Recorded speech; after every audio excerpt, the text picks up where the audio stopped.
What if you were a child or you were a parent coming home and you were to actually give your child the flu and that was to develop epilepsy in them? Because that's what happened to me at a very young age. Hi, my name's Martin and I experience an extreme form of epilepsy where I experience one seizure each week. And I'm here to share my story with you.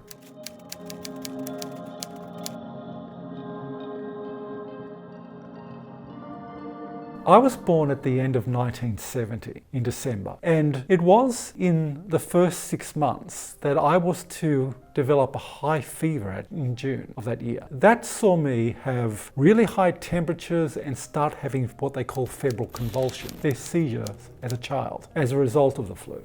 And so it got so strong that I was taken to hospital and needed to stay there several days while a doctor worked on lowering my temperatures. Now, they were able to stop the seizures at that point and felt that it was only a part of the condition.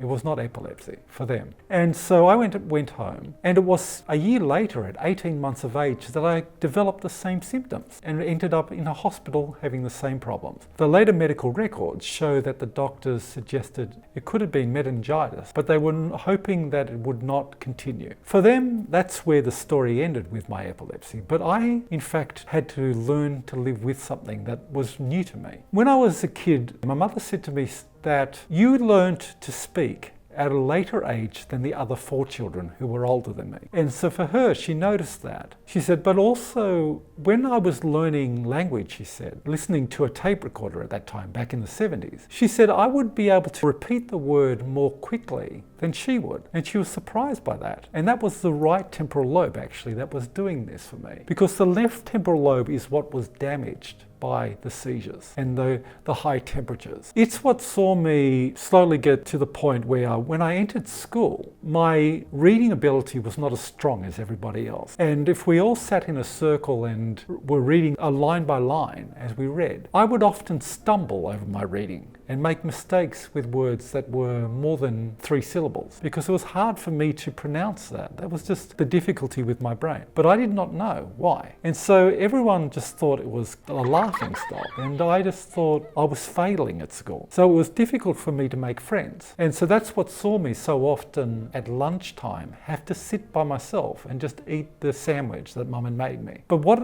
I did not realize was I was having absent seizures at that time. This is a seizure where the person just stares for up to 20 seconds. There's no convulsive activity in the body. And then they come back and it is as if that 20 seconds did not exist in their memory. But the problem is, for many people, they don't know this. And so I would be sitting by myself, just looking at the oval, eating my lunch. And it was like a second later, someone was standing in front of me, yelling at me, saying, "Why are you looking at me?"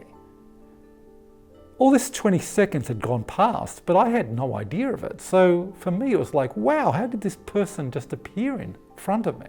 And they're angry with me. And often I would say, look, I wasn't looking at you, I was looking at the oval. And they were saying, no, you're looking at me. And it was something that I needed to just get away from, to cope with it. Through school, it was difficult for me, just making friends and fitting in. And often in the classroom, the teachers would find it very frustrating because when I was able to verbally express things very easily, they thought, how can he be someone who can do that but not put it into writing? Because it is the Broca area in the brain that's in the frontal lobe, above the temporal lobe here, that does actually allow you to put your thoughts into a verbal format. But normally the information falls down into the left temporal lobe and you can write it.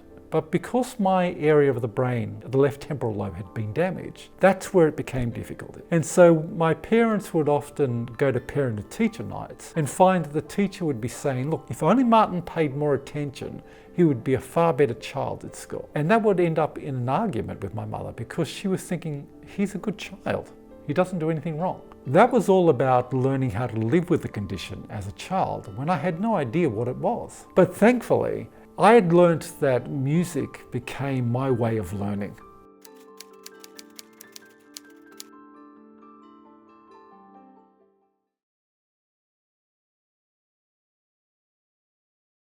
My mother would say to me that whenever anything was on TV where music was being played, you'd be standing there dancing in front of the TV and just loving it and singing along. You'd just think it was so much fun, the whole show.